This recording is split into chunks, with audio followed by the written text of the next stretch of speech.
Hello everyone. आज के video में हम देखेंगे एसक्यूएल क्या है और एसक्यूएल डेटाबेस में किस तरीके से काम करता है।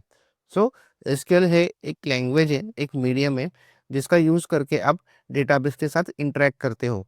डेटाबेस में न्यू एंट्रीज ऐड कर सकते हो, डेटाबेस में क्वेरीज फायर कर सकते हो, डेटाबेस अच्छे से अपडेट कर सकते हो। कलेक्टिवली हम बोल सकते हैं एसक्यूएल का यूज करके आप डेटाबेस मैनेज कर सकते हो। और इसमें थोड़ा सा ब्रेक डाउन करते हैं।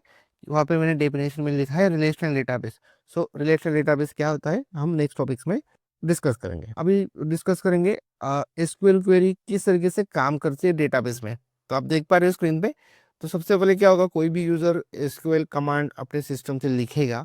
और एसक्यूएल क्या होता है, स्ट्रक्चरल इंग्लिश क्वेरी लैंग्वेज। सो वो जो लिखेगा वो इंग्लिश लैंग्वेज में लिखेगा, सिस्टम समझ नहीं पाएगा English language. SQL language processor रहेगा, वो कन्वर्ट करेगा उस इंग्लिश लैंग्वेज को बाइट कोड्स में। बाइट कोड्स क्या हो गए, सिस्टम रीडेबल इंस्ट्रक्शन। फिर बाद में डीबीएमएस इंजन क्या करेगा, उस बाइट कोड्स को एक्सेप्ट करेगा और जहाँ पे एक्चुअल में डेटाबेस में डेटा स्टोर है वहां पे सेंड कर देगा। और फाइनली डेटाबेस वो जो आस्क है उसे अपने सिस्टम में डेटाबेस में जहाँ पे इंफॉर्मेशन डेटा स्टोर है वहाँ पे मैचिंग इंफॉर्मेशन मिल रही है क्या, और जो कुछ भी इसे इंफॉर्मेशन मिलेगी वो यूज़र को रिटर्न कर देगा। इस तरीके से एसक्यूएल क्वेरी डेटाबेस में काम करती है। हमें एग्जांपल के हेल्प से ट्राई करते हैं इस कॉन्सेप्ट को अंडरस्टैंड करने के लिए। सपोज कीजिए कि आप किसी रेस्टोरेंट में खाना खाने गए और खाना खाने के टाइम पे आपको वेटर आएगा, उस वेटर को ऑर्डर दोगे। वेटर क्या करेगा, उस ऑर्डर को नोट डाउन करेगा, किचन में जाएगा, किचन में ऑर्डर बताएगा कि इस टेबल पे ये ऑर्डर आया है। वहाँ पे एक शेफ रहेगा, शेफ उस ऑर्डर को एक्सेप्ट करेगा और फिर हेल्पर को बोलेगा कि इस ऑर्डर बनाने के लिए ये टाइप का फूड लगने वाले ये आइटम लगेंगे। तो हेल्पर वो ला के देगा शेफ को, शेफ खाना बनाएगा और फाइनली यूजर को खाना मिल जाएगा। यहाँ पे क्या हुआ, हम हो गए यूजर, यूजर ने ऑर्डर कर दिया pizza with extra cheese. Then waiter वो नोट डाउन करेगा, किचन में जाएगा, किचन यहाँ पे क्या हो गया, डीबीएमएस इंजन। और वेटर क्या रहेगा, जिसने कन्वर्ट किया ऑर्डर को किचन में। वो हो गया एसक्यूएल लैंग्वेज प्रोसेसर। किचन में खाना बनने के लिए वहां पे शेफ रहेगा, शेफ बनेगा डीबीएमएस इंजन। वो उस खाने को बनाने के लिए स्टार्ट करेगा। और वो एक हेल्पर रहेगा, हेल्पर को बोलेगा कि इस खाना बनाने के लिए जो जो इंग्रेडिएंट्स लग रहे हैं उसे लेके आओ।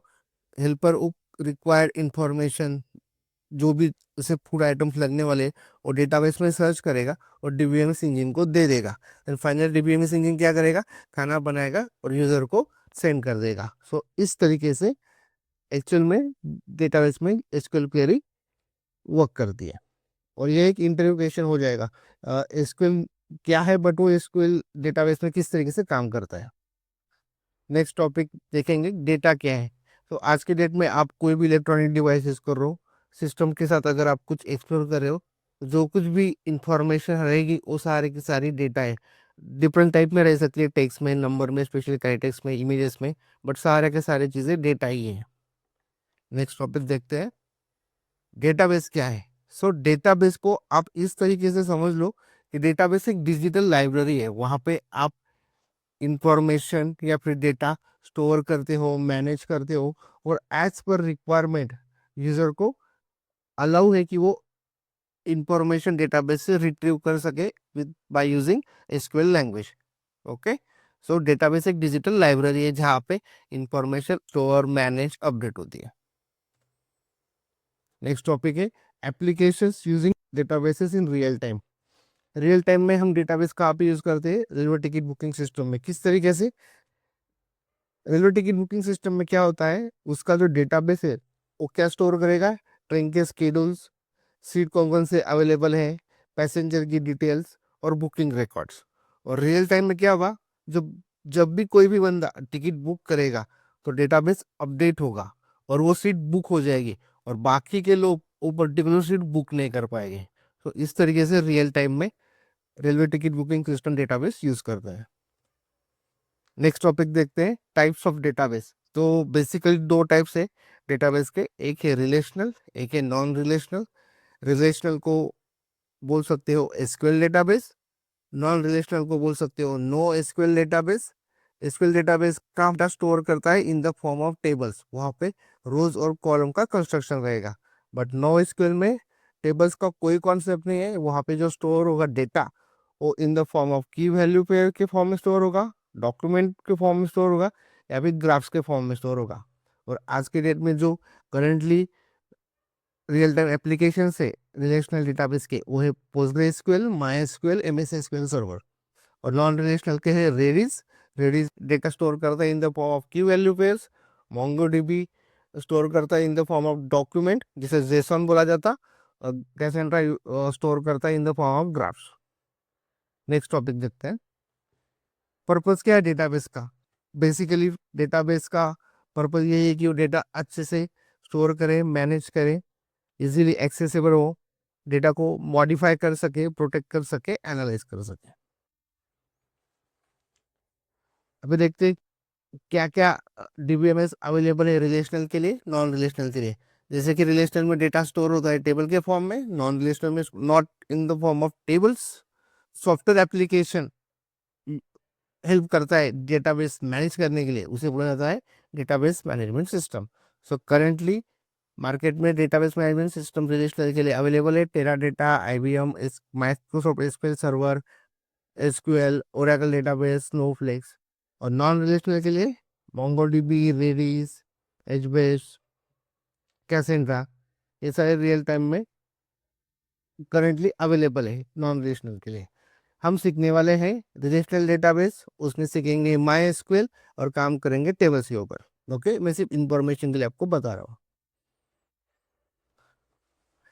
फाइनली देखेंगे डेटाबेस स्ट्रक्चर। क्वेश्चन अराइज होता है कि बंदा एसक्यूएल पे कब काम करेगा और नो एसक्यूएल पे कब काम करेगा। सो बहुत इजी है। आप इसको इस तरीके से ले लो कि जब भी जो डेटा टेबल्स के फॉर्म में फिट इन हो सके, जहाँ पे रोज है, कॉलम्स है, वहाँ पे एसक्यूएल यूज होगा। और जहाँ पे डेटा टेबल्स के फॉर्म में फिट इन नहीं हो पाएगा, मैसिव डेटा है, इमेजेस के फॉर्म में, डिफरेंट डिफरेंट फॉर्म से, ऑडियो के फॉर्म में हो सकता है। जैसे कि आप कंसिडर करो सोशल मीडिया प्लेटफॉर्म्स, वहाँ पे क्या होता है, कोई भी बंदा कोई इमेज डाल सकता है, कोई ऑडियो डालता, कोई वीडियो डालता, कोई एआई फाइल्स डालता। तो कोई स्ट्रक्चर नहीं है। तो जहाँ पे मैसिव अमाउंट ऑफ डेटा आ जाता डिफरेंट डिफरेंट स्ट्रक्चर का, वहाँ पे यूज होता है नो एसक्यूएल। और जहाँ पे एक प्रॉपर टेबल के फॉर्म में डेटा फिट इन हो सकता है, वहाँ पे आ जाता है SQL. Okay, so SQL store data in the form of tables.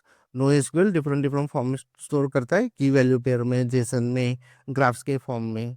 इसको आप इस तरीके से समझ लो, रिलेशनल एसक्यूएल हो गया, और वहाँ पे कैटलॉग सिस्टम में प्रॉपर फॉर्मेट रहेगा। और नो एसक्यूएल, उसको आप कागज पेन वाला नोटबुक समझ लो, जहाँ पे आप कभी कभार एल्गोरिदम भी लिख सकते हो, कोई इमेज भी ड्रॉ कर सकते हो, किसी भी फॉर्मेट में कुछ भी कर सकते हो। तो जहाँ पे स्ट्रक्चर नहीं है, मैसिव डेटा है, डिफरेंट डिफरेंट टाइप का डेटा है, वहाँ पे नो एसक्यूएल। जहाँ पे डेटा को हम फिटिंग कर सकते हैं टेबल के फॉर्म में, वहाँ पे आएगा एसक्यूएल।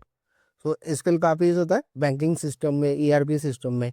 नो एसक्यूएल काफी यूज होता है सोशल मीडिया प्लेटफॉर्म पे, आईओटी डेटा स्टोरेज में, रियल टाइम एनालिटिक्स में, बिग डेटा एप्लीकेशंस में। ओके, और करंटली क्या अवेलेबल है, हाईएस्ट यू नो एप्लीकेशन जो यूज कर रहे हैं एसक्यूएल, वो है my SQL, Postgre, Oracle, MS SQL server. और नो एसक्यूएल है रेडिस, मोंगोडीबी और कैसेंड्रा।